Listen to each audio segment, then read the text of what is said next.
welcome to Dine with the Divine. My name's Ashley, I'm your host, and together we will be exploring the magical, mystical, and everything in between. So on today's episode, we'll be talking about the biblical connection to the moon and the mystical side of one of my favorite kings. So hi everybody, I hope you're having a fabulous week, and if not, I hope it gets better real soon. Today we have a fabulous guest, as always. We always have fabulous guests here. We have Sarah El-Harar. She is a consulting astrologer, teacher, and counselor based in Montreal who specializes in humanistic and psychological astrology. Her name, Astro Auntie, was coined by her students and clients as a nod to her supportive, compassionate, and straightforward relating style. In her sessions, she uses astrology as a cosmic map, pointing her clients towards their most soulful expression, a renewed sense of possibility and personal liberation. Oh, how are you today, Sarah? I'm so great. I'm so happy to be here. This is like really fun for me to do this right now. Oh, good. You know what? I didn't realize that you live in Montreal. Yeah. Have you been here before? No, but I always this is one of the places I always want. I'm like, always want to go to Montreal. Always want to go to Montreal. Like every year I plan to go there, and then every year I don't. I don't know why. It's Well, not it, terribly far from where I am. where are you? I live on the East Coast. I live in New Jersey, right below New York. So it's not terribly far when I put it in. It's like if I drove, it'd be 6.5 hours. I drive to New Jersey in the summer often, so we're going back this Oh. summer. We're going to Wildwood because we're very fancy.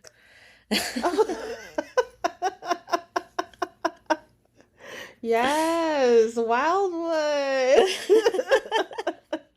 That's the Look, most Jersey place ever. look, the water is clean-ish and swimmable for us, and so we have kids, so Wildwood it is. hmm Um, Yeah. But yeah, so yeah, it's not so far. In Montreal, there's this very short period that you should visit, which is between end of May and October maximum. Anything between November and hmm April is trash. Don't do it. Oh. Oh. Okay, because I saw this train ride thing that you can take from somewhere in New York up to Montreal. It's very long. It's 11 hours. But during the fall, you just ride through the Catskill Mountains, and there's all this beautiful foliage. And I had seen this years ago, and I was like, oh, I might do that. But then I was like, no, actually, I don't want to be on the train for 11 hours. That's a lot. It's But extreme. It's an um, extreme yeah, ride. It's an extreme ride, that 11 hours. But I mean, you could drive it. yeah, That I mean, I don't know. Montreal is great. If you could fly one day, it's the better way to come for hmm you. Yeah, don't drive as long. yeah. I'm sure. Yeah, it would be a lot easier. And I'm acting like a 11-hour train ride so bad. I've been on the plane for 11 hours. I was fine. I made it. But anyway. And I mean the plane um, is a specific kind of nightmare that the train isn't though. On a train you can walk, you can go yeah, to, you can, I don't know. It's much more comfortable, isn't it? yeah, it is true. Yeah, the plane is and it's so funny. I know I'm going off on a tangent, but I'll get back to it. We're going to talk about astrology. But, years ago, my mom's always like, oh, years ago, the plane used to be so much bigger, which I think is true. She said the plane seats used to be way bigger, even in coach, and now they're so small. It's so uncomfortable, but I could Hmm. talk about that all day. Yeah. um okay, so let's talk about what this podcast is actually about, which Yeah, is let's do about you. this. So how did you how did you first get into astrology?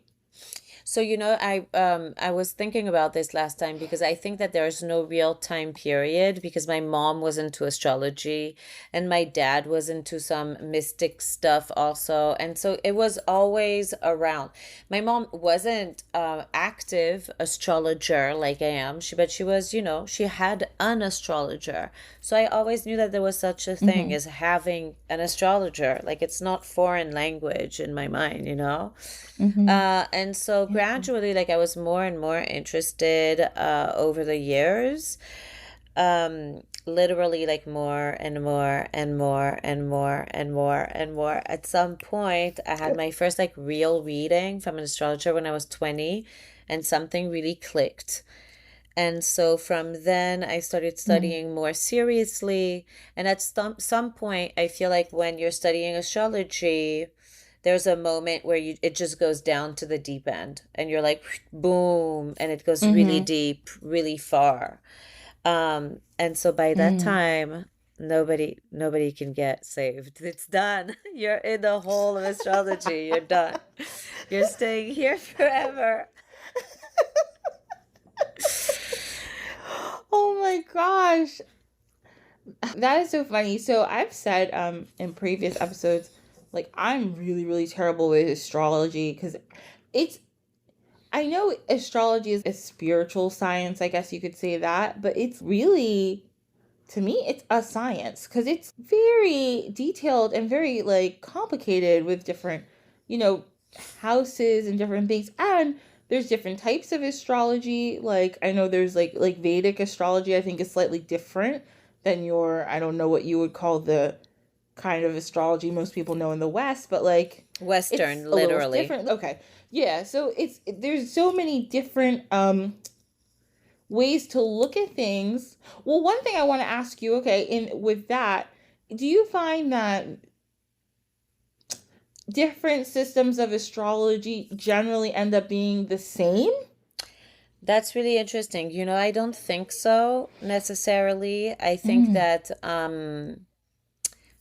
okay, yes and no.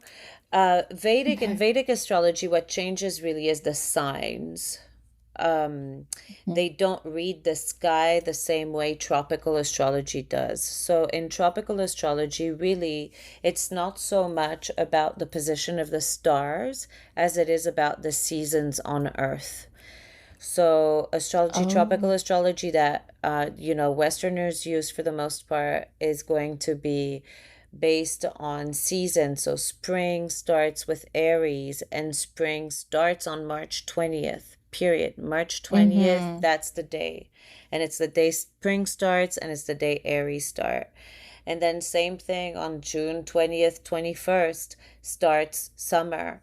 And then summer is Gemini, always starts at the beginning. And so the seasons are really divided into signs. And the Mm. signs are really speak about divisions of the seasons for us. In Vedic astrology, they're much more so looking at the constellations and following the constellations. So this is like a misunderstanding that a lot of people have, is that tropical Western astrologers don't really use the constellations as the actual markers of the signs. So that's one of the major differences. And then in the meaning, maybe there's going to be different meanings throughout different modalities of astrology, particularly when you spread it out even further than Vedic, because Vedic still has 12 houses, 12 signs, etc. But if you think about like Mm. Mayan astrology, for instance, like you're talking Yeah. about like a completely other ball game. When you're Mm-hmm. looking at more obscure kind of like different types of indigenous um, astrologies, you will find like more discrepancies in the way that it is read. And so then the thing is that if the teaching goes through the advice giver, right? And so depending on the advice giver, you might get to the same essence, but that's really going to Mm-hmm. depend on the astrologer. Does that Mm. make sense? I don't know if I'm rambling Yes. nonsense, but if it makes sense to you, No, cool. no, no. That makes sense. That makes a lot of sense. So that brings me actually to the next question is how do you find that astrology best helps people? Um, so it's same. It's going to depend on the person. It's going to depend on what they're looking for. It's going to depend on, what type of astrology is being practiced. In my experience, what I got and what I'm trying to share with my students and my clients is Mm-hmm. that it offers a compassionate understanding of what it means to be a human on Earth in these times. Mm. These times being whatever times you're in, you know, Yeah. Yeah. these times and this place, wherever you're at, you're a human. We understand it's not easy. And then again, all of Mm-hmm. humanity, where the uniqueness of each person, but also the similarities, the common threads. And then you'll see that people care about the same things, no matter what the Mm-hmm. times, no matter what the place, no matter what the person, they really care about the same thing. So there's like a compassion for being human. So then a compassion for the self that can come through studying Mm-hmm. astrology, and then an understanding of time seen from a different perspective. And so you're working with cycles. You're working with Mm-hmm. different themes of different cycles, cycles within cycles within cycles. And so you're working with time, literally, how to think about time and how to think about being human. And so it gives you, it's a great tool for perspective, understanding. It adds like another layer of understanding of our condition. And so that's Mm-hmm. helpful in every possible way, in every way. Yeah. That's so interesting. I never thought of it like that. Like making sense so much of obviously cycles and helping you to understand each other, like, and how other people work and go through things. I mean, it does make a lot of sense, even if you only know, like, and people do this a lot now, right? Like, if you only know, like, the basis of somebody's sun sign, right? Like, which is, like, I'm a Gemini. And like that's what you know. People will say, "Oh, so and so did that because they're a Virgo," or like you know what I mean, which is the most basic form of what you're saying. What you're saying is way more complex and way more interesting. But I feel people do that now, right? Like, and it's almost like kind of good because people are like, "Oh yeah, it's okay," you know. "Oh yeah, like this person's apt to do this type of thing because of who they are," which is good. I think people when they always use it for themselves, that can be an excuse. But when other people are using it, I think it's like fun and it's a way of understanding why people do the things they do. So yeah, that's a really good point. And And talking about cycles, that's super interesting. and just like we were saying before, like it's going to depend on the person and the intention of Mm-hmm. the person. So if you're a compassionate person who's trying to understand people and to come from a place of self-compassion and compassion for others, then it's a super great tool. But if you're like somebody who's trying to judge people, and find reasons to judge people and be like, oh, she's a Gemini or whatever, you know what I mean? Or um, like there's different ways that you can use it depending on who you are. It's going to come through the filter of you. Same with an astrology session. It's going to come through the filter of the astrologer. So there's people who are assholes who do this work. There's a lot of asshole astrologers. There's a lot of like Mm-hmm. asshole astrology lovers too. And they're going to use it like assholes, you know? Absolutely. Exactly. It's just like it's it's like anything and any type of knowledge that anybody has. You can use it for good or you can use it to be an asshole, like you said. So that's a good point. um Another question I had for you, because I don't know anything about this either, because I was like, oh, you're an astrologer, perfect person to ask. Oh, in one of our previous episodes, one of our guests, Maurizio, was saying we're going into the age of Aquarius. What exactly does that mean? And I didn't ask him because I was like, oh, I wish I knew what that meant. But I love it. I love it. I'm so I'm so happy you're asking me because I have opinions. Oh. Surprise. So, okay. So, you know what? Good job for asking because it exactly links to the thing that we were talking about. So, there's actually something called the precessions of the ecliptic. And so, while Earth is like spinning around itself for the measure of one day, right? It's Mm-hmm. also spinning around the sun for the measure of 1 year, as you know. So it's going like Yeah. this, right? It's going to like it Mm-hmm. loops on itself, but it's also tilting ever so slightly on its axis, also Mm. much slower than any of the rotations. So actually, that Mm-hmm. rotation is about 25,000 years to go all around. Oh. Yeah. So it takes about 2,100 years to go through what we call a sign. Okay? So it takes Mm. like every Mm-hmm. month, every year, and then 25,000. It's like a crazy other rotation. So, according to this rotation of the ecliptic, we were in front of the constellation of Aries on the first day of spring. But we moved from Aries to Pisces Mm-hmm. already. And now, Okay. eventually, we're going to move into Aquarius, going backwards. Okay? Okay. Mm-hmm. There's no real way to say when that is or when that will happen. Mm-hmm. It hasn't happened yet. Okay. Oh, okay. So that's really what we're talking about when we're talking about the age of Aquarius. Okay. Okay. However, Pluto, a planet, the planet Pluto, Mm-hmm. has entered Aquarius, which it Mm. hadn't done for 250 years. Okay? Okay. So people have been saying it's the age of Aquarius because Pluto is an Aquarius, which it will be for 20 years now, but they're Mm-hmm. not using the words right. So Okay. no, it's not the age of Aquarius, which happens in the future.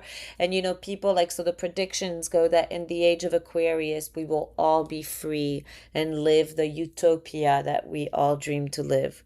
So imagine us just like eating Mm. and singing and frolicking, all of us like heaven, right? All of us just Okay, yeah, frolicking, sounds great. right? It sounds great. Nature is thriving. The humans are thriving. It's Yes. peace. It's gorgeous. The age of Aquarius Yes. at some point, not right now. But right now, however, Pluto has entered Aquarius, which it hadn't done for 248 years. And last time Wow. that this happened was when the United States was signing its independence.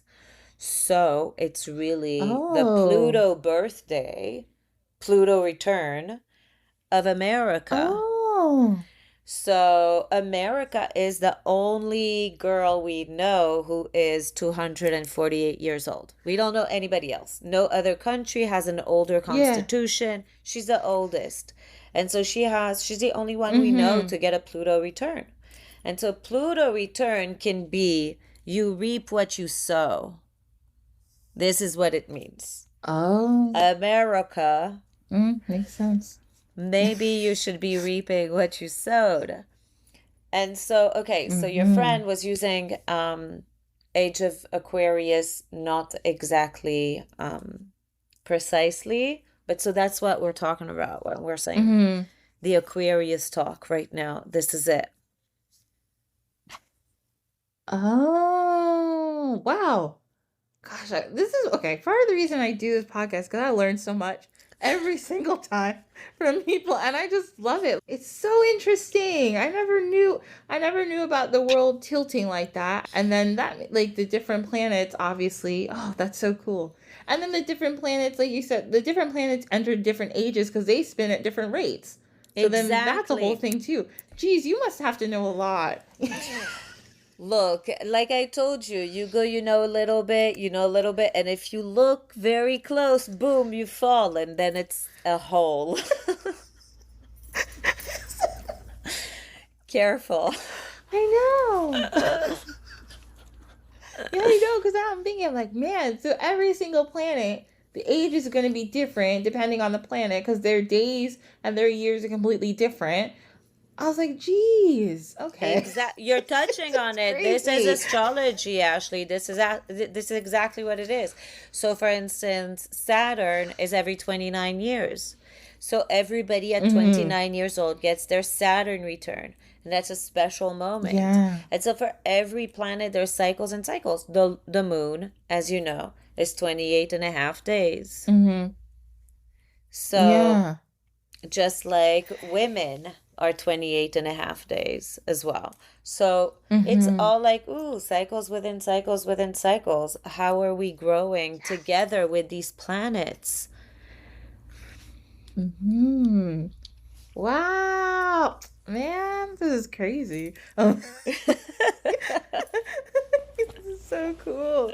Um, whoa, man. So we could go on and on about this. We're gonna move to our dish of the week. Well, dishes because we're there. We have a few. Um, so I was on your Instagram because usually what I do is I stalk the Instagrams of my guests, and I was seeing how to pronounce your last name Cool. because it's very unique. So Yeah. it's yeah, and I saw that you said it's got a Moroccan root here, right? So I was like, oh, that's so cool. I was like, we're gonna do our dish of the week. We're gonna pick some Moroccan Jewish foods that I found that were pretty neat. That I was like, ooh, I would eat all these things. Yeah. I love it. So I know. So one of the things I found that I thought was pretty cool. Okay, first of all, and I don't think I wrote this down, but I just remember it. There's a specific dish. It's like a stew kind of food. I'm not sure what it's called, but it's a very when I was reading about it, it's a popular Moroccan dish, but they put different ingredients depending on the community. But what they talked about was that this specific dish was a dish a lot of people cook on the Sabbath. So what they would do in the olden days is that a lot of the Jewish people would cook the food, put it in the oven because it had to stay in the oven overnight. So when the Sabbath started, they're going home, they're going to eat dinner, but they're not supposed to be using those types of things. So their Muslim neighbors would go pick up the food for them and bring it over. I was like, that's so sweet. And they had these community ovens. A few still exist, they said, in certain places, but they had these community ovens where they would keep the food. So then, usually their neighbors who weren't Jewish would come and deliver it for them so they could all eat dinner. I said, that's very nice. I thought it was very cute. I was like, it made me so Yeah, happy to read I that. love that you read that. So the dish is called dafina. Okay, the Yes, prop that's what it was. the dish is called dafina. I still make it every Friday. Okay, I make it on Friday. I leave Oh. it either in the oven or in the crock pot. I like it in a crock pot. Now I make it like Mm-hmm. overnight in a crock pot, and it's really delicious. It is a stew. So the thing is that you can't cook on the Sabbath, right? You cannot cook. You're not Mm-hmm. allowed to use fire and everything. So you have to make your food the time before. But it's very, I love what you're saying because Morocco is very unique in that the population of Jews actually predates the population of Muslims in the country, and they've always lived Mm. together in peace. And they've always had very Mm. good neighborly relations, and compared to Mm-hmm. every other country in the Middle East where it's been like a shit show everywhere, Yeah, yeah. except for Morocco. So Morocco is super special for that. And both Jews and Muslims of Morocco were very proud of the way that it's done there. Yeah. Yeah, I love that. I was like, oh, this is it just like first of all, to see the phrase like, oh, this was like a community oven. And then to see that the people were respecting the Jewish people by saying like, oh, you know what? You go home, set up for dinner. I'm gonna bring stuff by. You know what I mean? For you. And it's just like we're all gonna work together to do this. And I'm like, that is just so it just warmed my heart to read that. It made me Yeah. so happy. So yeah, it was so cute. Um, Anyway, back to the actual food. So we have Dafina, which I didn't write everything down because I was like, ooh, this is like very extensive. And I feel like there were so many different like variations, but it's a stew and it sounds delicious. That's all everyone needs to know. It sounds really good. And I was finding all these different names for it. I was like, this is getting confusing. Okay, so one thing I found was this, it's called fiery olives. And it's I apologize. I don't speak Arabic or anything, so I hope I do not butcher all the names. I will mostly just say them in English so I don't butcher it. So it's fiery olives. We'll say Zaytun al-Had is another name for it. So these are, yeah, this sounds really good. So these are green. I love olives too. So use green olives, olive oil, garlic, tomato paste, tomatoes, water. You can use some lemon, cayenne, cumin, a little bit of salt, and some black pepper. And you just mix all of this up in a, well, I'm going to put the, I always put all the recipes in the show notes. So if you want to make this, please go ahead and make it.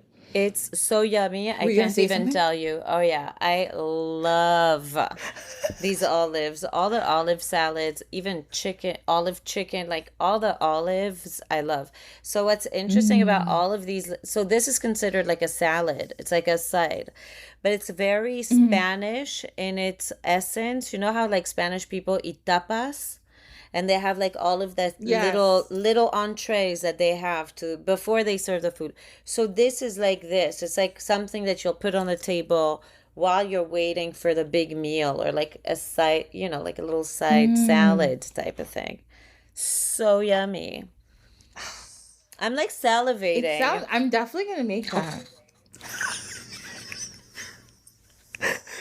When they're properly cooked like this with the tomatoes and the cayenne and the garlic and the olive oil and a little bit, you know what you can do with the lemon? So either you can have like lemons Mhm. that are like a brined lemon, like pickled lemon. Moroccans do that a lot, you know? They'll put Oh. like lemons and like salt in a jar and wait until the Mm. lemon pickles and then use that in their salads.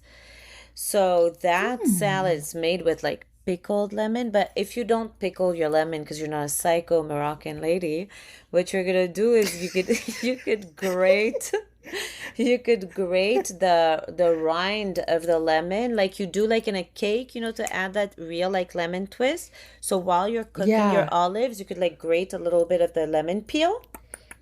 Mm. Done. I love it. Oh my God. This, yeah, and it's not terribly, I mean, probably you probably have people who've made it forever, so it tastes the best, but it's not super hard to make. So if No, anybody's thinking like, oh, I don't know if I could do it, yeah, you can. It's not that hard. it is. It's Um, delicious even if you Definitely, and don't it make just it the sounds, best, the best. yeah, and it sounds like a delicious, like you said, a side that sounds delicious. Hmm. Um, then we have I have a Moroccan lentil stew. Oh my God, This I sounds love that really you have all these recipes. Yes. good. Yes. Yes. I The was like, name of it is okay, really I'll do messed up. this. The name is Herrera. Hey, okay, I'm not gonna attempt that. But yes, that is the name. Everybody, now you know the real name.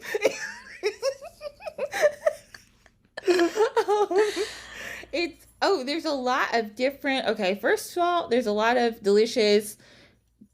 They have a lot of vegetables. This is like very nutritious also. There's a lot of really good vegetables, a lot of really good seasoning, not crazy hot or anything like that, but just flavorful. The whole thing, you got onions, garlic, carrot, parsnip, you can put celery in it. You can put, it looks like you can make it with meat or without meat if you want. Tomatoes, chickpeas, lentils, lima beans. I probably wouldn't put lima beans because I don't like them, but that's not a problem. Cumin, coriander, salt, black pepper, parsley, one bay leaf because you always need a bay leaf. Um, Lots of water, and then lemon juice once again. So is Morocco, do a lot of lemons grow there? Because it seems like people Yeah. really like lemons. Yeah, you know, it's the Mediterranean is all the same foods. So really, whether it's in Greece or in Tunisia or in Portugal, or it's all the same things that grow there. Italy, Spain, the south of Yeah. France, Morocco, all of that, they share the Mediterranean, right? So it's the same fish. They all eat the same type of fish, all of Mm-hmm. these people. Even Lebanon, even Egypt, they all have olives and olive Mm-hmm. trees. There's a lot of lemon over there too. Tomatoes are over there, you know. So it's all of these ways to eat tomatoes. It's, you know, people that come from the Mediterranean actually, it's like really a sub culture. Like all of these people traveled all over, whether it's Moroccans to Italy Yeah. to Spain to Egypt to Lebanon. Like it's all a little bit the same vibe and the same foods Yes. prepared differently, but you'll find Mm-hmm. chickpeas, you'll find like all of these things are very local. How to prepare them are going to Yes. depend on each country. But there's a lot of vegetables and a lot Yes. of it's like it's a very fertile soil, the Mediterranean. So there's a lot of food, you know. Yeah. Oh God. I love and like any type of well, we talked about the olives, but any type of like Mediterranean salad where we got like fresh cut like tomatoes or cucumber, onions, I'll eat it. I'll eat buckets of that stuff. It's just so good. You know? I don't Agreed. care. um okay, oh, and then we have these cookies that I found too. These are interesting. Well, where's the recipe? Right here. So then we have these, they call these melt away Moroccan cinnamon cookies. So they're made with Mm. a neutral flavor oil such as sunflower oil, grapeseed oil, or avocado. Then you use sugar, almond flour, whole wheat pastry flour. Yeah, whole wheat pastry flour, cinnamon, baking powder, and salt. And they are really nice cookies, and they call them melt away cookies because I think you take one bite and then they melt away in your mouth. They sound pretty good. So, also very Yeah. easy to make. Yeah, very nice. The thing for Okay. Moroccan, the basic of the Moroccan is the tea. You know, like Yeah, okay. that's the foundation of everything is mint tea. You know, it's like mint tea in the morning, in the afternoon, at Mm-hmm. noon, like it mint tea everywhere. Everything is like mintish also. Um, so all of these cookies, maybe they melt away because you shouldn't put them in the tea. Because there's a lot of the culture of like dipping your cookie in the tea. And you know what, I heard this somewhere, because in a lot of Middle Eastern countries and Mediterranean countries too, there's a lot of tea and there's a lot of coffee. And I'm Mm-hmm. like, but a lot of these places, you think the south of France, the south of Italy, Sicily, Morocco, Tunisia, like you mentioned, Egypt. I'm like, all these places are warm. I'm like, why are they drinking so much tea? Like, but then actually, I read something that said when a lot of people, especially even in like you go a little bit down like in Africa, even in Libya, Algeria, they said that when people were traveling through the desert, in order to hydrate yourself actually, it was better to drink something warm to like match your body temperature than to drink something really cold that would like shock your system. And I was like, huh, I didn't know that. Yeah, yeah, that's what I had heard also, because also for me it didn't make sense why you would want to drink tea in the heat in the desert, but Hmm. that's the deal. That's the deal. And also they Yeah. cover themselves so much. You know, Hmm. they have like a lot of fabric on them because they'd rather be covered Yes. from the sun rather than exposed. So it's like a whole different vibe of like how to deal with the sun and the Sahara. There's a lot of like, yeah. Hmm. So the countries, you know, sub-Sahara, and then Morocco has a piece of Sahara that's actually contested Hmm. politically. Um, Oh, yeah, I didn't know there's that. a people over there that doesn't want to be part of Morocco, and that is like in kind of like swallowed under the Moroccan umbrella before Mauritania, where they would like to be. Um, they would like to be, independent. Oh, all right. Well, I'm going to look that up and put show notes if anybody wants to read more about that, because that's very interesting. I didn't know anything about that. So fascinating. So this is going to be the part of the show where I plug myself, and then we're going to move on to our next subject. So if you enjoy the show, you can like, you can share, you can follow us. You can do that on any platform that you listen to, whether it's Apple, Spotify, Google, whatever it is. Please follow us. You can give us a 5-star rating if you really like it.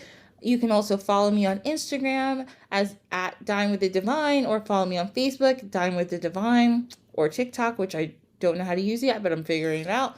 And if you have any suggestions for episodes, or you have any comments or questions or critiques, you can feel free to email me at dinewiththedivinepod@gmail.com. Don't be emailing critiques, people. Who does that? Don't do it. Just leave me alone. I'm just kidding.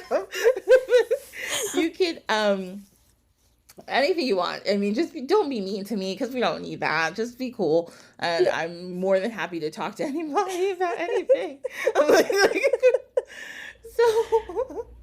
So again, so now we're gonna go to our next subject. So we have tea time, which is our educational segment. So I was also once again scouring your Instagram and looking at all the interesting stuff that you talk about, and you had a post about the moon and how it had a lot to do with Judaism. And I was like, I don't know what that means. So I went on a deep dive and I started reading and reading and reading. And it was so interesting. So there's a lot of different things going on here. Number one, most people know, and if you don't, here you know, the Jewish calendar is based on the lunar calendar. Yeah. The same for a lot of cultures, right? Yeah. It's a full lunar calendar. Mm-hmm. The months start at the new moon. Yes. The lunar calendar makes a lot of sense because we're following the cycles of the moon, and it's regular, and kind of like we were talking about before, cycles that happen all the time. So the next thing that I thought was, there was a really interesting story, and I'm going to read this. I got this from Chabad.org, so I'm going to read this story so everybody understands. So the Talmud tells us that the sun and the moon were originally equal in size and luminosity. The moon said to the Holy One, blessed be he, Master of the universe, is it possible for two kings to wear one crown? He answered, go, then and diminish yourself. Master of the universe, cried the moon, because I have suggested that which is proper, must I then make myself smaller? God replied, as compensation, go and rule by day and by night. But what is the value of this? Cried the moon. Of what use is a candle in broad daylight? He replied, go, Israel shall count the days and the years with you. But it is impossible, said the moon, to do without the sun for the counting of the seasons. Go, the righteous shall be named after you, as we shall find Jacob the small, Samuel the small, and David of the small. Seeing the moon could not be comforted, God said, bring an atonement for me by making the moon smaller. So basically, the whole story is that the moon and the sun were the same size, but then the moon was kind of mad about it. So what God said was he was going to make the moon smaller, but all the months and days would be counted by how many moons, and he would name people after the moon. So that's why we love the moon. And it was just it was another reason that it has to do with Judaism, which I thought was also interesting.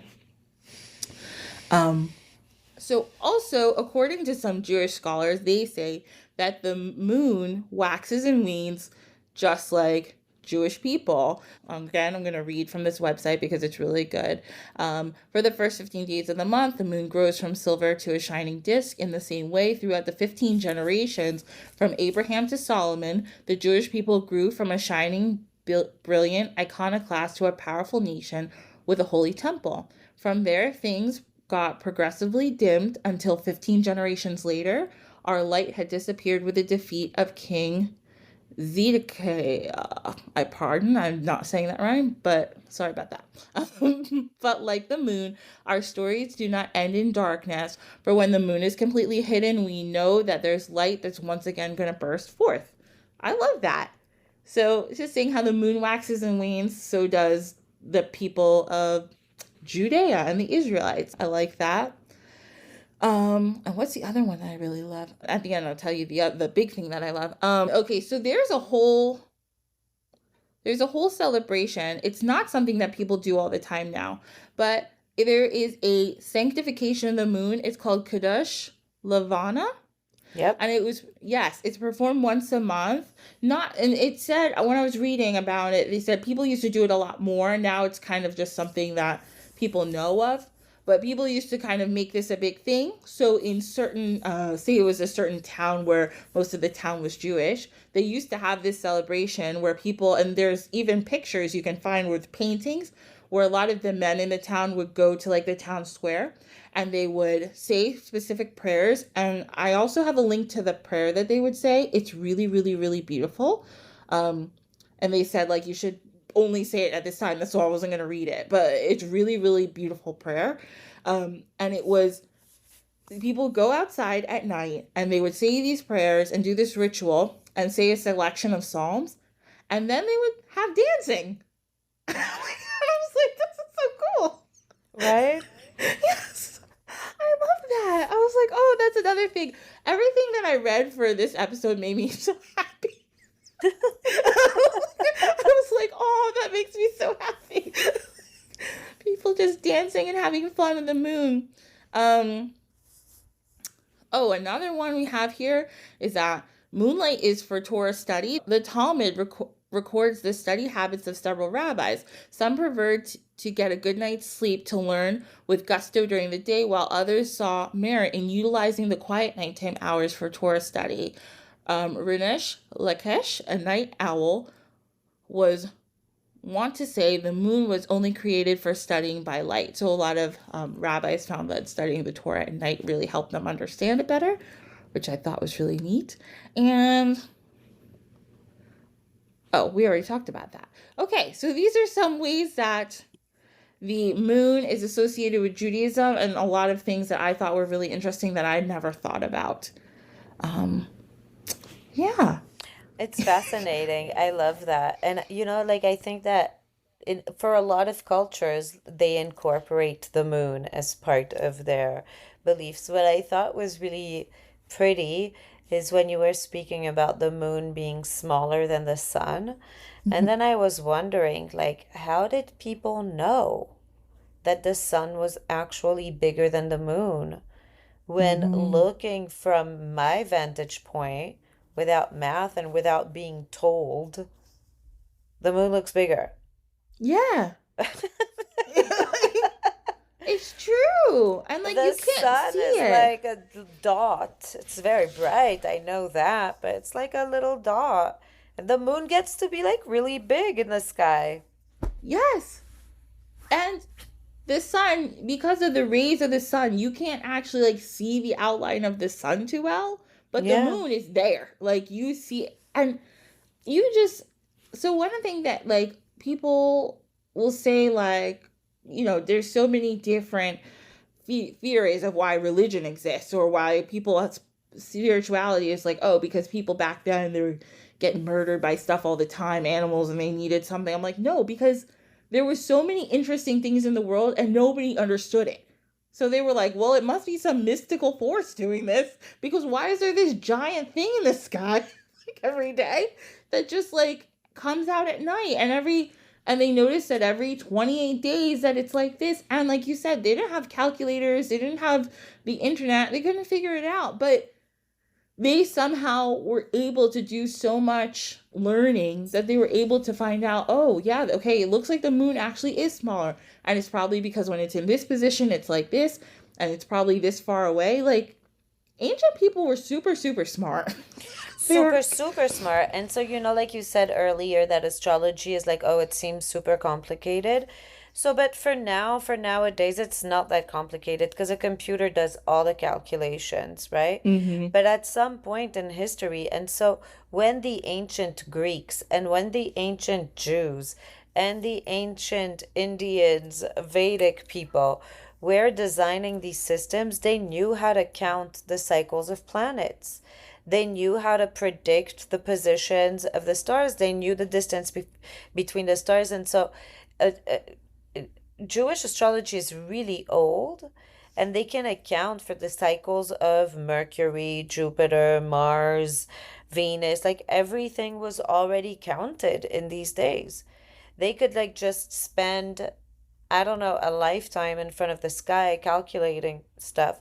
And the astrologers at the time were mathematicians. They Mm-hmm. knew how to do like complicated stuff and like really deep equations.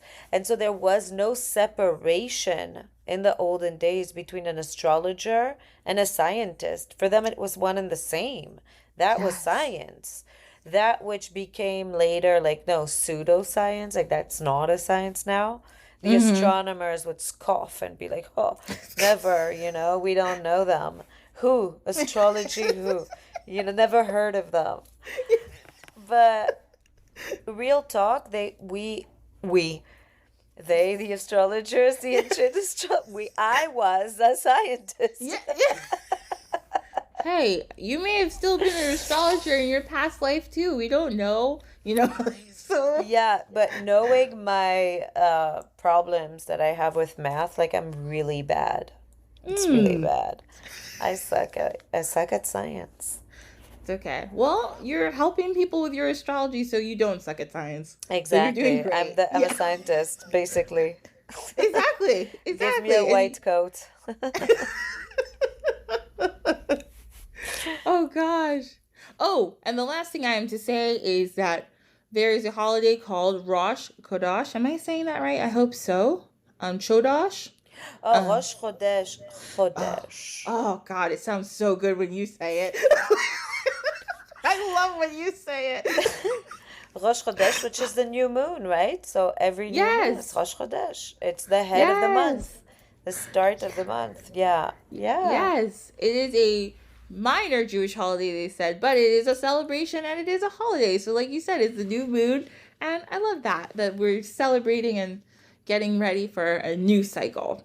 It's the beginning of the month. So, like every first of the month, people say happy first of the month to one Exactly. another. And they're aware also of the sign of the month. So in the Mm-hmm. month of Aries, they'll say it's Aries. Like Mm-hmm. those signs are the same also in Jewish astrology. Oh, okay. Yeah. Okay. So we've learned about that connection, and I'm super happy to have known more now. So, all right, now we're going to go on to our story time. Um, Today's story time involves like five different stories, so everybody just hold on tight. It's quite a ride. Um, so today, like I said, we're going to talk about one of my favorite kings ever. And one of my favorite kings is King Solomon. King Solomon has a lot going on. Um, he he's known for what everybody knows him for is the baby thing, and we'll talk about that in a minute. But he was the last king of a united Israel, and we'll talk about that too. So let's get into it. So King Solomon, he was born somewhere around 990 BCE and died around 931 BCE. So he was the king of Israel from 970 to 931 when he died. So before we even start talking about Solomon, we have to talk about his parents for a minute because it's a whole thing. Okay? So there was this guy. His name's King David. You probably heard of him before. Now, if you've ever heard the story of David and Goliath, it was about this guy. He was like a shepherd and he fought a giant and he won. So that's David. That's Solomon's dad. So David became the king. There's a long story with that, and we're not talking about that today. But David became the king. Just know that. So David became the king, and one day David was, kinging, as a king does, and he went up on his rooftop, and he's just like, let me think about being the king and like all this stuff. And he saw this really, really beautiful woman on the other rooftop, and she was naked and she was taking a bath. She didn't know anybody was watching her. She's just minding her own business. So David saw this lady and he's like, ooh, ooh, ooh, she is a hottie with a body and I've got to get over there. So he went over there and starts talking to her. Now, the story differs. Some people say he coerced her. Some people say he seduced her. We don't know. I wasn't there. So all we know is that they banged. Okay. So this lady's name, her name was Bathsheba. That's my middle name. Nuh-uh. I swear. Really? That's so cool. Okay. I was waiting to tell you. So exciting. Impatiently. Oh gosh, this all worked out so well. Yeah. Okay, so now we know 2 Bathshebas. Oh gosh. But Bathsheba, she's cool. We like Bathsheba. And actually, when I read this story, I remember knowing this story from a long time ago. I kind of was annoyed for Bathsheba because, like, no matter what happened, the king came over to your house. And he was like, ma'am, I think you're hot. And I think, like, what are you going to do? He's the king. It's 9, it's 1000 BCE. Come on. Okay, you got to do what you got to do. I think David was kind of hot too. Like the story goes, David was hot though. Yeah. He wasn't just the king. He was like the cute king. He was hot. And then later on, you're going to find out Solomon was also hot. Like, very hot. They're hot boy kings, kind of. And poets and singers too. Like, It's not just like David. David is also like a rock star. Hello. Okay. Thank you. Exactly. David, like I said before, the whole David and Goliath thing, guys. David, he wasn't supposed to be the king, but he was just that awesome that he ended up being the king. And then he sang the songs, right? Yes, he sang songs. It's not a joke, okay? This line of men, they knew how to seduce a lady. Do things. Yes. Yes. So David was hot. Bathsheba's hot. And so, okay. But she's married. Yes. Here we go. Yes, this is the other problem. Now, big issue, okay? So Bathsheba is married to a guy named Uriah, and he is in the army. Now Bathsheba and David, they banged, and Bathsheba got pregnant. Okay, so she goes to David, and she's like, oh, and David's like, oh no. So he's like, okay, this is what you got to do. You got to call your husband up. Whatever it is what you do back then to call. Go send a letter or something. And you got to go tell your husband to come home and spend the night with you so you guys can bang it out. And then he's going to think you got pregnant by him. And Bathsheba was like, no problem, I'm going to do that. So she calls him. Now, the problem is that Uriah is a really good soldier and he's dedicated. So he's like, Bathsheba, I love you, you're my wife, but I can't stay home. I have to go fight. And she's like, oh my God. So, like, this isn't good for her. And David finds out and he's like, oh, this is not good. So David, being very nervous, and he made a big mistake. So he tells his, commander, what happens is actually, he calls Uriah to the palace. He gives him a letter. He says, don't read this, but give this to your commander. So he gives it to the commander. His name's Joab. And this is his top commander.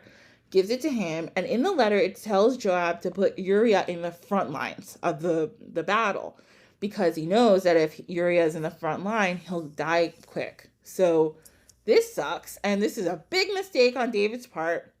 But don't worry, he acknowledges this later. It's fine. So it ends up being not okay, but you'll see what happens. So he does this, and Uriah dies. So then Bathsheba, obviously, she's mourning. Because, obviously she slept with David, but doesn't mean she didn't love her husband. So she was sad. But anyway, then David's like, it's okay, Bathsheba, I'm going to marry you. Don't worry. So he marries her and takes her into his house. Now, Bathsheba has her baby and everything's fine. Well, everyone thought everything was fine. So then this guy named Nathan comes by. He's a prophet. And Nathan comes and says, David, God saw what you did. And David's like, huh? He's like, you know what you did? And God is not too happy with you right now. So first David got mad because David, he wasn't in his right mind. He was consumed by lust. But now he's getting mad at Nathan, like, why are you coming to me? Like, I'm the king. Why are you fighting with me? But Nathan tells him that it's not good. Nathan says, you're going to be punished for this. And your punishment is going to be that someone close to you is going to seize your wives and they're all going to lie with them, which means to sleep with all his wives in broad daylight for everyone to see. If anybody knows the Old Testament, there's a lot of, God puts down a lot of strange punishments. So, like, you might be like, that's weird, but this is normal for the Old Testament. This just happens. God's punishments are very interesting. So, at this, David is upset because he's like, oh my God, someone's going to sleep with all my wives in public. This is not great. So he gets upset and he's like, oh my God, I'm so sorry. And he tells Nathan, I'm really, really sorry about what happened. So Nathan's like, okay, fine. You've confessed and now you have to just repent. Like, so what he does is he starts to build a temple to God as part of his repentance. Another thing that starts to happen after Nathan comes is that his first son, the son he has with Bathsheba, gets super, super sick. So David, he's going to the temple. He's praying every day and night. He's like, God, please, please, please don't let my son die. But he's super, super sick. Unfortunately, he dies. And David accepted this as a punishment from God for what he did to Bathsheba's husband. And he went into the house. It says he went into the house of Yahweh and worshipped him. So even though he knew, like, he was super sad his son died, he realized that he had done something really wrong and this was part of his punishment. So after this, God was like, okay, fine. I took away your son. You prayed to me. You did your best. You've repented. I forgave you. So Bathsheba got pregnant again and she had a second son. And this son is Solomon. And this son... Okay, so Solomon's name means peace. And it's because it represented the peace now between David and God.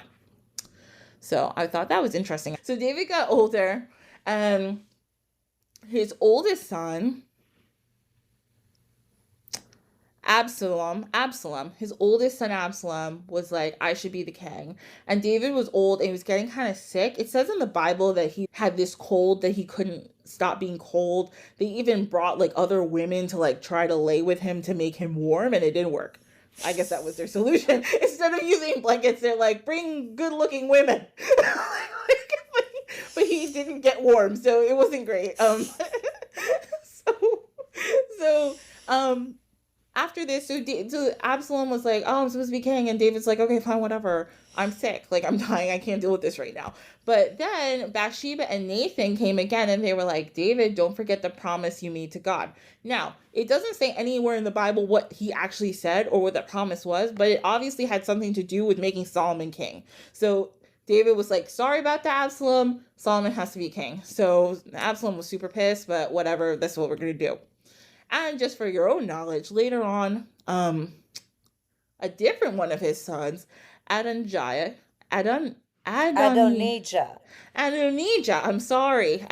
he also declared himself king, and he's the one actually who went out here and slept with 10 of David's wives in public to like show that his dominance. Like, that didn't work. Like, Solomon was still king. It didn't matter. Like, he just did that to be weird.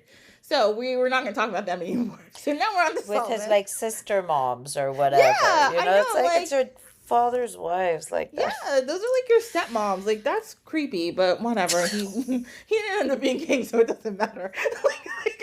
He went into obscurity. We don't talk about him anymore. Okay, so now Solomon's king, and we're all very excited. Because, again, Solomon was smart and he was hot. So everyone's like, yes, we're into it. Yeah. So Solomon, the biblical king, we'll start there first. He was really good at trading. He became one of the richest kings that ever lived in the Bible. They say that there was a possibility that he was trading with lands as far as Spain, like for different stuff, ivory, pearls, peacocks. I don't know, gold, silver, like all sorts of stuff. Now, the thing Solomon's known the most for, that everybody knows this story, if you're Jewish, if you're Christian, if you're Muslim, if you've ever known anybody from these traditions, you've probably heard this story, one time, Solomon's the king, okay, now? And one time, these two women, they brought to Solomon this problem they had. They lived, I guess, in the same place. And they both fell asleep at night, okay? Woman A had a baby and woman B had a baby.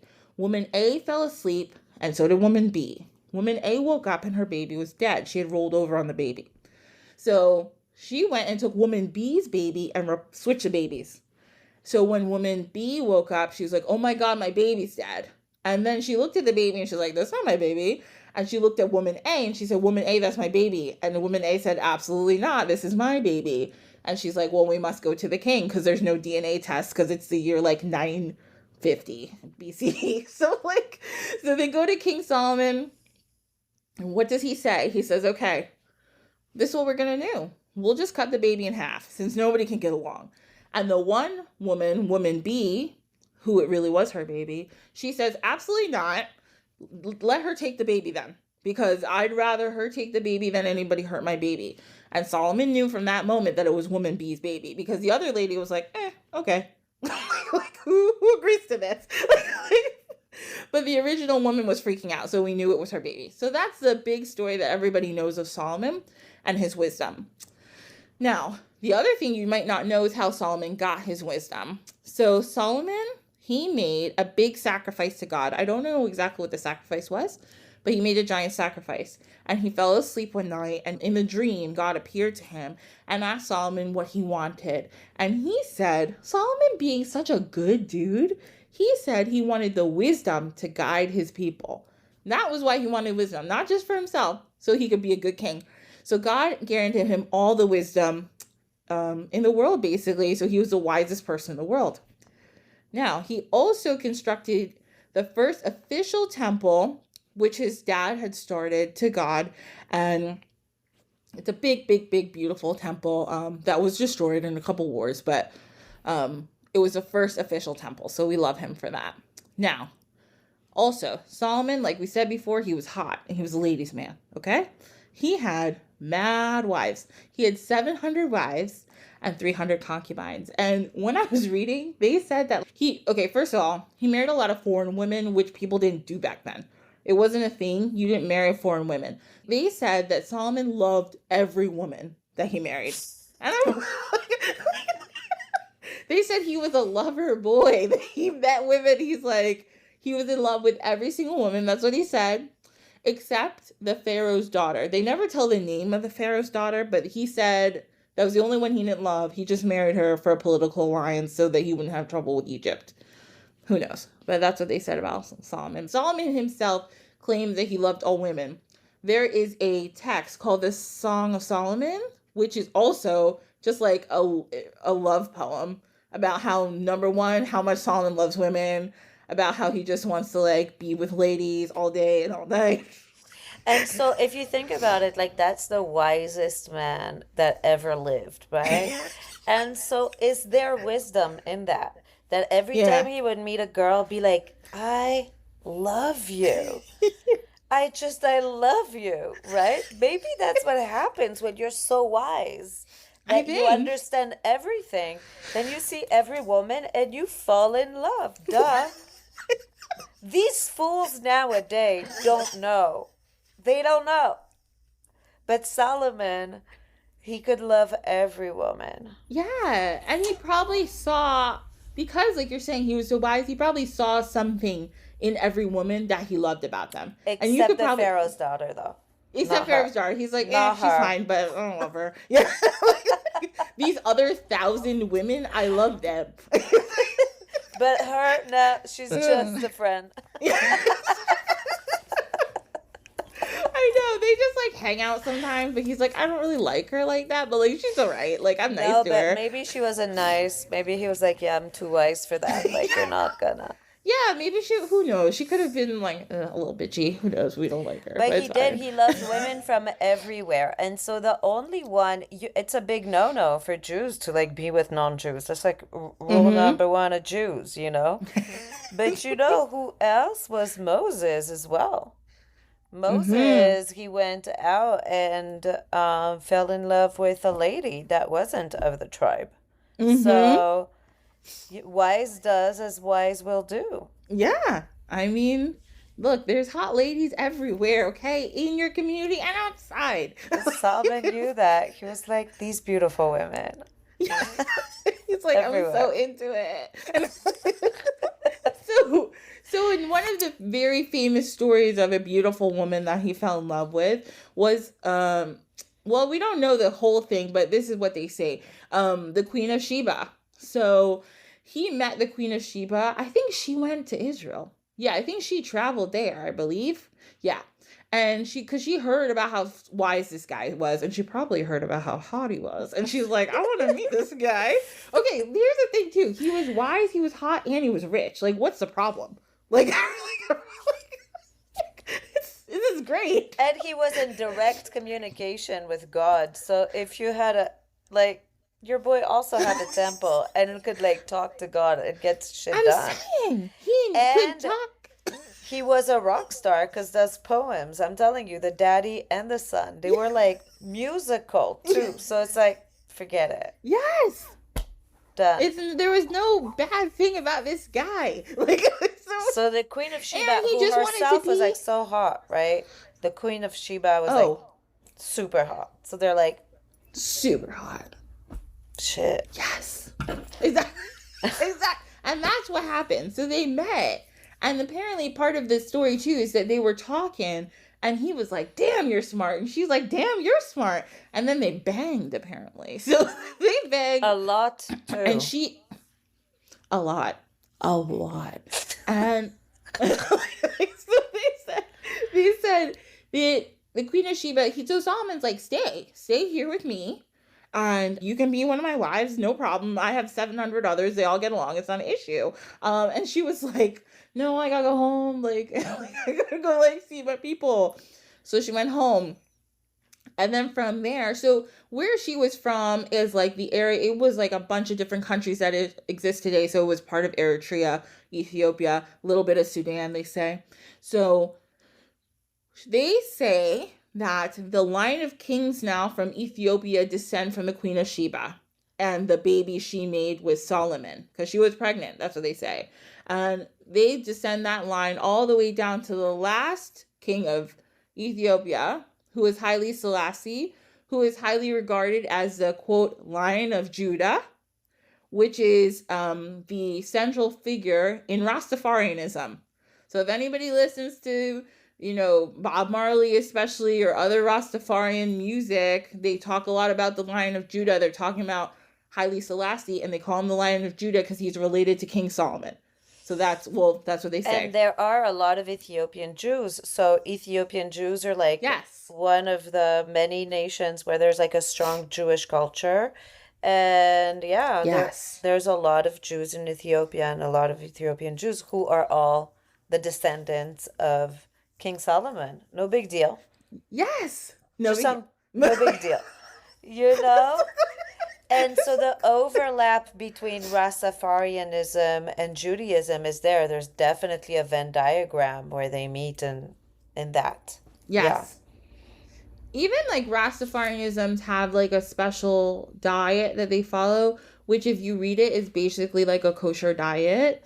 They don't eat pork. They separate certain foods. They stay away from, like, it's a lot like a kosher diet. It's pretty similar. So it's very interesting. So we have a connection there.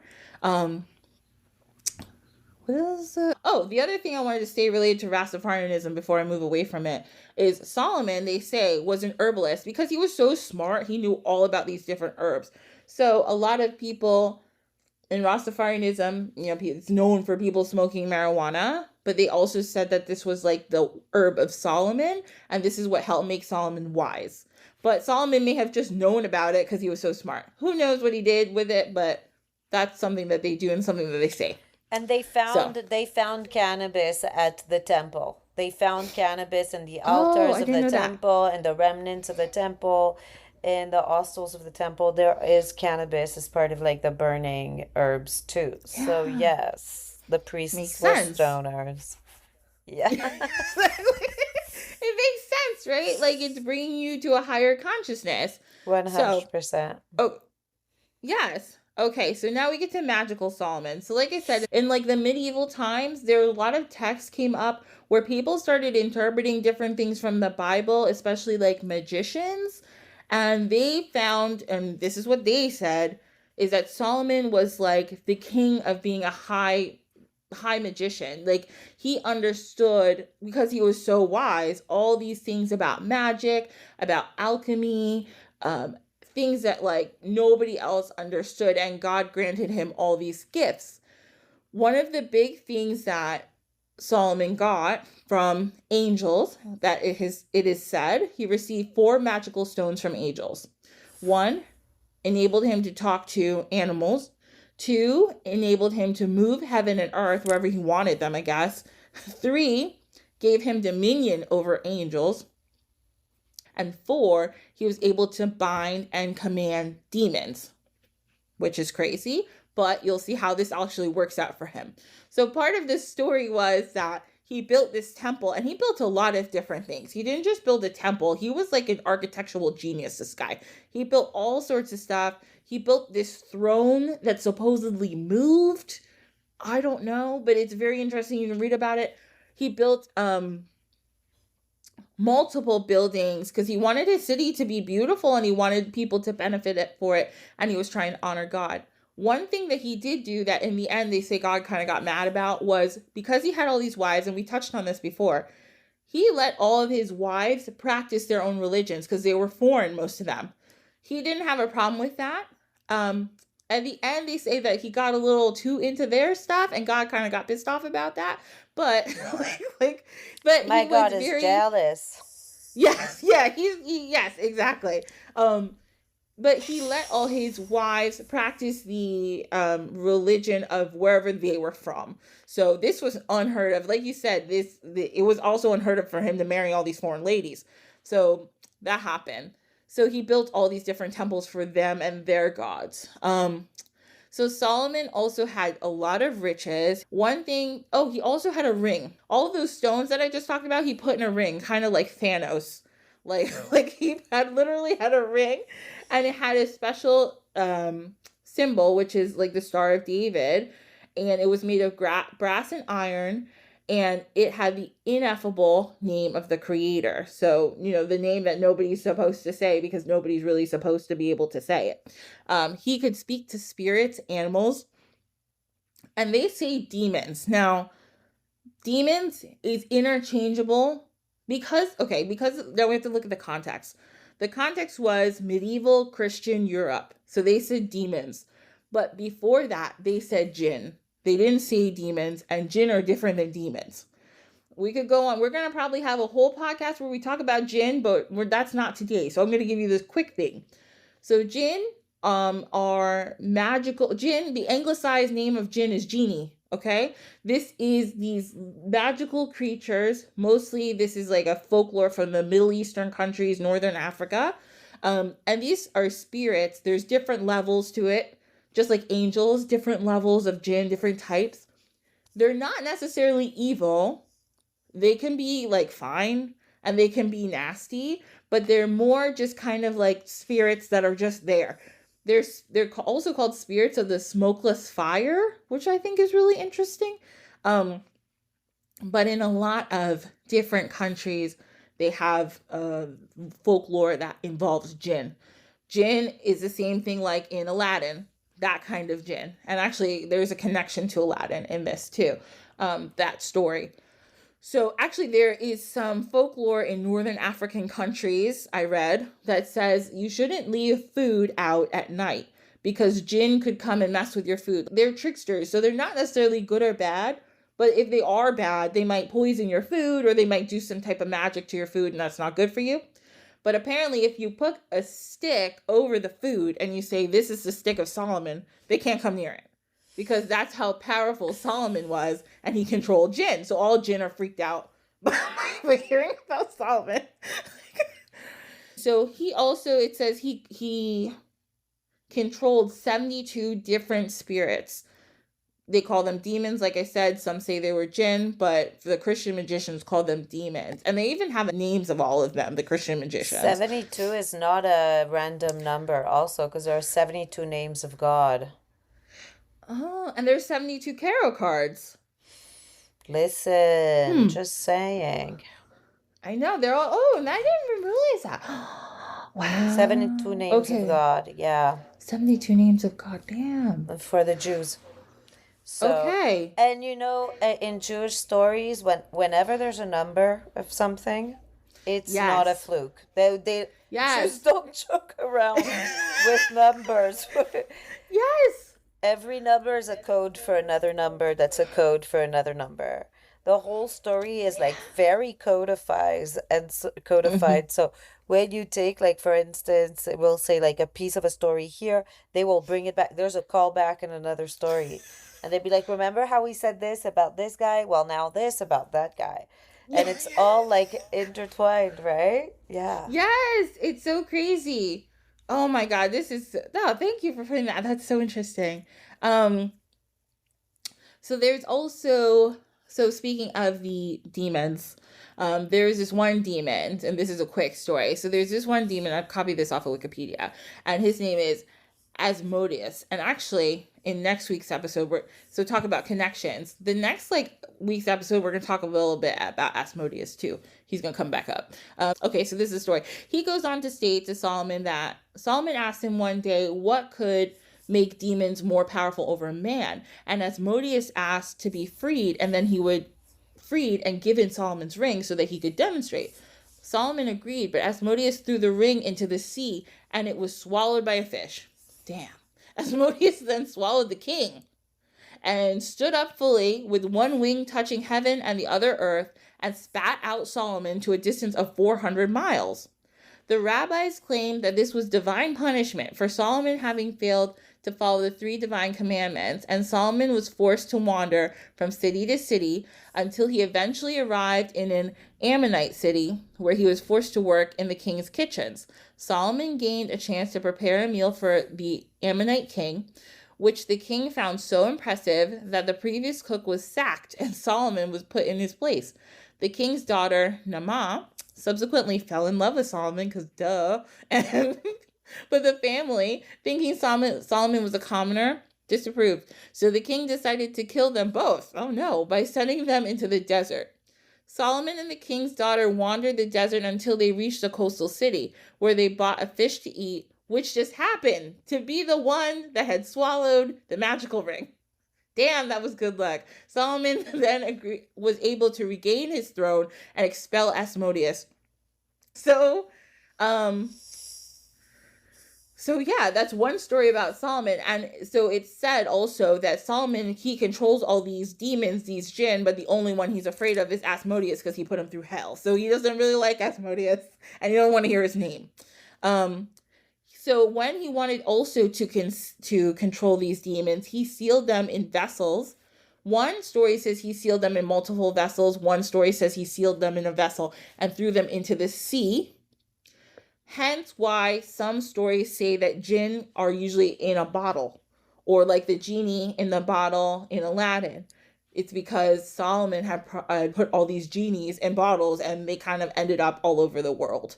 So that's one connection to Aladdin and like those stories. Also, Solomon, the last thing I'll tell you about Solomon and his magic is that he apparently built a giant castle that nobody can find.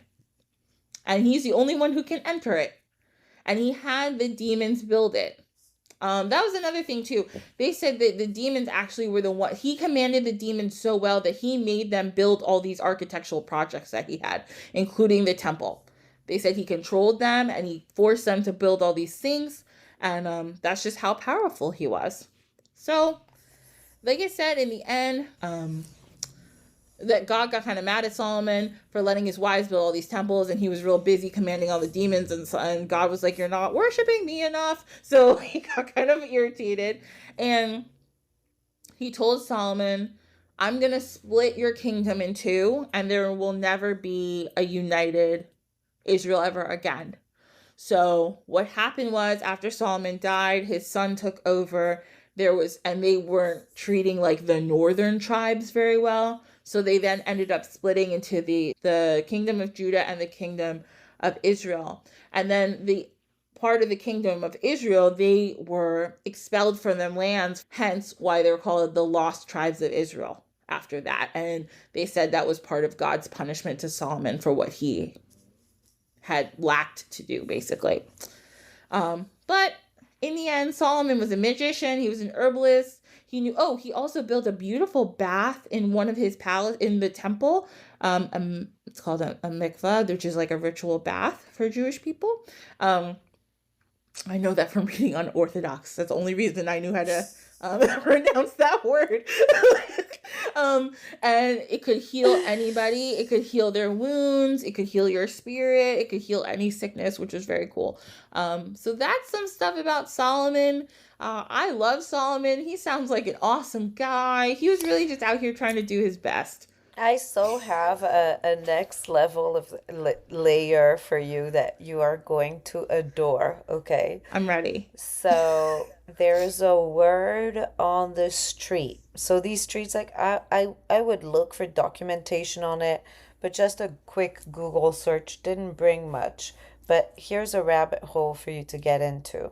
Is that some people say that Solomon became Siddhartha, who became Buddha. Some people say that. Some people.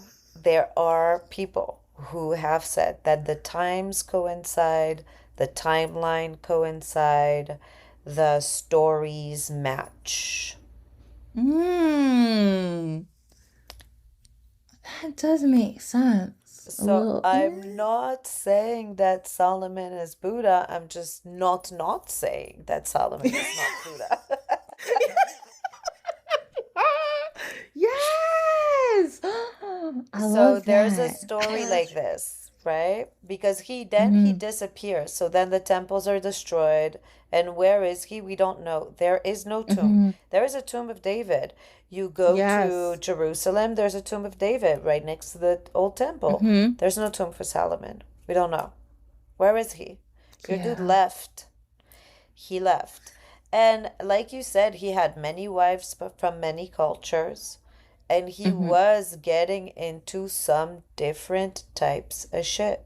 So, my God being very jealous and very possessive does not like one to get into cool other stuff. And so Yeah. Solomon might have had to go do his cool stuff somewhere else. Mm. Hmm. Interesting. There's a link. And then when you look at when we match the stories, so of a lot of like the mystical parts of it, where they meet in astrology, where the chakras are kind of like the Kabbalistic sephiras. You know, the sephiras are like the chakras for the Jews Mm-hmm. and Jewish mysticism. And so they match. They match. The stories match on a lot of things at that level of mysticism. And so people think that Solomon is the missing link. Oh my God, that's so No big cool. deal. It's crazy. That makes sense though. Oh damn, I'm Yeah, gonna people look have that up said tonight. that. Yeah, people have said that. So Wow. I don't know if there is like such a thing as like proper documentation, but I've heard it myself like a lot of times. People have told me that. Mm. It's it's part of the backstories of possibility. Well, that makes a lot. Solomon was into so much that made sense. Yeah, and he kind of just, yeah, it doesn't say it's like Solomon was dead and we know, like you said, where he is, and there was, because he was a king. It would have been a big deal if he died, There's you know? tombs for everybody. You go to Israel, there's a tomb for everybody. There's no tomb for Solomon. Everybody has one. David has one, Samuel has one, Mm-hmm. Jacob and Joseph and Isaac, they all have it. You know where to find them. You know where they are. Yeah. Solomon? No. Solomon. And then another story which is cool is that so when the temple got destroyed, when Solomon got temple got destroyed, and so the Jews started getting dispersed for the first time. So it's the first destruction of the temple after there's like another building of a next temple. The temple Mm-hmm. gets destroyed three times, all Mm-hmm. in all, until the last one is at the Romans by Jesus' time, so much, much later, Mm-hmm. right? So, but by Solomon, by the destruction of the first temple, the first migration out of Mm-hmm. Israel is when the Moroccan Jews went to Morocco. So the Moroccan Jewry Oh. is since then. Huh. Mm-hmm. Wow. Yeah, yeah, yeah. We're the first That's exports. And the exactly first to like you spice it said, up. because Solomon's temple went so far and made commerce so far, he was like, Mm-hmm. "You, my folks, I send you for the olives." And my ancestors were like, "Aye, aye, Captain. We're gonna go make that olive oil for you." They brought back one olive and he's like, I like this. Please get Yeah. some more for me. And they How were did like, you no cook it? problem. They're like, just some I know. tomato, a little bit of olive oil, garlic, plenty of garlic, a little bit of cumin, and you take the Yes. lemon. And you just grate it. You don't have to brine it, but like if you want to, you can. I love that. Yes. And yeah. Oh my God. And then also, like you had said before, there's the Songs of Solomon, who like we said, he's a singer. He wrote songs, erotic poems, basically. And then there's a Lesser Key of Solomon, which is a book, and the Greater Key, which they also say has some magical text in it. So there's a lot of stuff. A lot of people be studying Solomon. And I just want to say, like you brought up Jewish mysticism. I was like, oh, I want to talk about Jewish mysticism, but then I just ended up talking about Solomon because you can't just talk about it. It's a thing. Like it's very complicated. People study Jewish mysticism for their whole entire lives. Like it's that complicated and complex. It's not like I remember in the 90s, I think, when Madonna started wearing like one red bracelet and she's like, I'm into Kabbalah now. And I was like, what? What is that? I It's love not. that. Yeah. She even said, she said, I'm a Kabbalist. And people were like, Yeah. girl, no. What? Like, actually, you're not. You're a pop It's singer. not. You're the It's queen of pop. You're the queen of pop. exactly. Just, Exactly. and You it's cute, can't. the bracelet and stuff, sure. Yeah. But a red bracelet does not make you a It does Kabbalist. not. No. No, and like this is like a serious subject that, like I said, there are uh just scholars and rabbis who spend their whole entire lives studying this stuff, and then even at the end they're like, damn, there's still way more to do, but I'm like 99 now, I have to die at some point. So it's like it's not easy. It's not something you just learn. It's like fascinating when you go down a Jewish mysticism rabbit hole, but I was like, we don't have time for that. Like, but it's really, So really fun cool. story is that I was born into that hole because my dad, like when I told you, like my dad, he was into mystical stuff. So that's what my Yeah. dad is one of these people who spent Oh his whole life wow. studying and teaching. So it's so funny. Like I had no idea this we were gonna go there together. But yeah, like this is what I grew up in. Okay, so weirdly enough, like almost every single time I do an episode, I don't know, like I kind of guess what we're gonna talk about, and I try to connect it from like the bare things I might know about you, and it always connects in all these different ways, and it's just like this is why I like have so much fun doing this. It's Like really all these cool. connections It's pop really cool. out. It's part of like your intuition also about that person. Like, okay, we're gonna talk Yeah. about that. Like, you're the first person to talk to me about Solomon. I'm so grateful. Like, this is like a very obscure area of nerdery for me because obviously, like, I'm not a religious person, but I'm Hmm. very Jewish and very educated in these things. Actually, like, these Yeah. stories are for my stories. Yeah. It's a big part of your culture too. You know what I mean? So that's awesome. I'm so It really is. happy. And one thing that I wanted to tell you, Hmm. one of the names that you use on Instagram, Sankofa, right? I Hmm. was one day I fell into a hole of retrograde, the meaning of retrograde, thinking about the Hmm. philosophy of what a retrograde is, looking backwards to go and learn. And then I Yeah. went into a hole of the philosophy of looking backwards. And then I fell into this, and I was reading about Yes. it and reading about Ghana and reading about, and I was like, oh my God. And then when you reached out to me, I was like, Ashley, I was Yes. just looking into that. That's crazy, you It's so know? funny. Yes.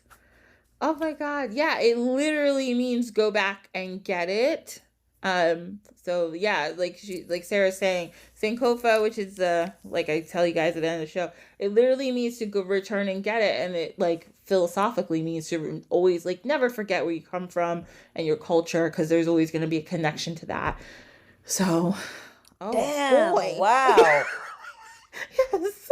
Wow, no What big deal. episode? What an episode! It's my favorite podcast I've ever done. Period. Yeah. Yay, I made Yay, it. Ashley, you win. Yay. Oh my God. Well, this is so fun, but it's come to the end of our time. So Sarah, where do you want to be found on the internet, or whatever you want to shout yourself out? So, yeah, I'm Astro Auntie. So, my website is astroauntie.com. ASTROAUNTIE.com. I'm Astro Auntie on Instagram. People can find me on the internet and reach out to me Yay. and study with me and do readings with me. I do all the things. I teach and I coach and I counsel with astrology. So, yeah. Thank Yay! you This so has much, been so Ashley. This was great. so fun. I really enjoyed it. Um, I'll Good. send you some recipes, girl. Yeah. Please, I will make them. I will definitely make them. Yes, you Um, will. I see you have good taste. yes. This is gonna be made of olives for the next couple months now. Yes. Eating every day at work. My coworkers are like, "You eat olives again?" I'll be like, "Sure am." I found this recipe and I can't stop making it. You're gonna be addicted. Be careful. I'm gonna be addicted. I know. So everybody, like I said, thanks so much for coming for Thank this you, thank week. you, thank you. And I'll just do my short plug one more time. So this is Dine with the Divine, and we're Dine with the Divine on Instagram and Dine with the Divine on Facebook. And like I said, if you like this show, give us a 5-star rating wherever you listen, share, like, whatever you like to do.